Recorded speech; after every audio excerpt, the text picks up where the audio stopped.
कोण पाहिजे त्या पोरायला? पण आता दोन असल्या तर एक जागी राहते, एक कोटी अशी बाहेर पोरायला की बोलवायला जाते.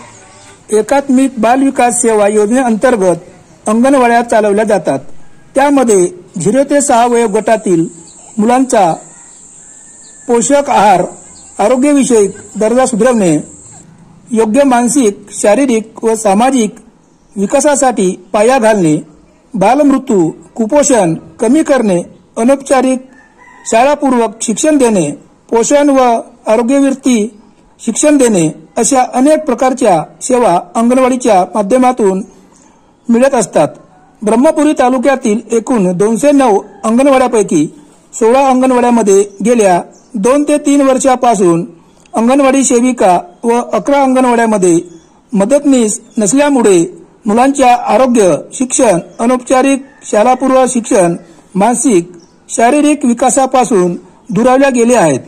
शासनाने गेल्या 3 वर्षापासून अंगणवाडी सेविकेची पदे न भरल्यामुळे त्याचा परिणाम मुलावरती व तिथल्या कर्मचाऱ्यावरती पडत आहे. शासनाने यापूर्वी 8वी ते 10वी पास महिलांची नियुक्ती करत होते. आता मात्र 12वी पासची अट घातल्यामुळे रिक्त पदे जसेचे तसे शिल्लक आहेत. अंगणवाडी संघटना यांनी कोर्टामध्ये याचिका दाखल केली आहे की नवीन 12वी पास नियमानुसार अंगणवाडी सेविकेची भरती नको. आम्हाला जुन्या धर्तीवरती भरती पाहिजे, जेणेकरून 10वी पास महिलांना त्याचा फायदा होईल, अशी याचिका कोर्टामध्ये दाखल केली आहे. त्यामुळे अंगणवाडी सेविकेची पदभरती थांबलेली आहे.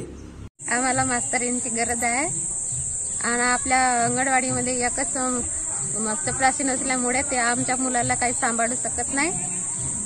कारण का तिचं काम आहेत का स्वयंपाक करणे, झाडबोर करणे हेच काम आहेत. कोणते 2 गोष्टी शिकवण्याचे, कोणत्या काही करण्याची तिचं काही कामं नाही. पण तिला इकडे मुलाकडे पाहेल का आपले ते कामं पाहेल. आणि आपल्याला मास्तरींची असली तर ते पोरायला शिक्षण देऊ शकते किंवा कोणत्याही गोष्टी सांगू शकते. एकटी हे असल्यामुळे ते कोणतेच कामं करू शकत नाही, फक्त ते आपलेच कामं करू शकत. आमचे मुलं आता अंगणवाडीत आणून ठेवून ते भांडण हा तो करतील तरी ते आपल्या कामात राहते. ते मुलाकडे कशी लक्ष देणार आहे? 2 असल्या तर इकडे तिकडे लक्ष देऊ. एक जाग्यावर बसून राहील तरी दुसरी आपले कामं करत राहते. अशासाठी आम्हाला मास्तरींची गरज आहे. मास्तरी नसल्यामुळे अडचण आहे. आम्हाला मास्तरीन पाहिजे. पोरं असेच बसून राहतात आणि ते चपराशी स्वयंपाक करण्यामध्ये गुंतून राहते. त्याच्यासाठी आम्हाला एक मास्तरीची गरज आहे. ते एक तर म्हणजे कसा मुलं कुठं बाहेर खेळाले जर निघाले तर त्याला लक्ष कुणी पुरवत नाही. कमी जास्त जर झाला, पडपूड झाला पोरगा, तर एकटी ते काय करणार आहे? तिले म्हणजे तिले एक सपोर्ट आम्हाला गरज आहे त्या मास्तरींची. 8 वाजे अंगणवाडीत जातो मी, लाभार्थ्यांना बोलावतो, साफसफाई करतो ना, मग खिचडी शिजवतो. कार्यकर्ती नाही. आता माल येऊन पडला आहे. 3 वर्ष होते कार्यकर्ती नाही तर मला किती ह्या आहे त्रास. लाभार्थ्यांना शिकवला नाही तर त्याची आई बोलते चपराशीनबाई शिकवत नाही म्हणून. तुमचं काम शिकवण्याचं आहे का? नाही, पण कार्यकर्ती नाही आहे ना. पण शिकवा लागते. प्रार्थना घेतो, गाणे सांगतो. आता मास्तरीनबाई राहिल्या असत्या, त्यांना शिकवलं असते. मी हार शिजवलो असतो, पोर लाभार्थी बोलावून आणलो असतो. मला किती त्रास पडते. काय काय त्रास होतो तुम्हाला?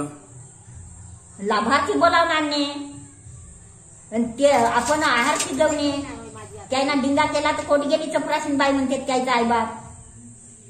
त्यांना सांभाळणे. एक नाही आला तर एकीन जावा लागते, काव नाही आला म्हणून.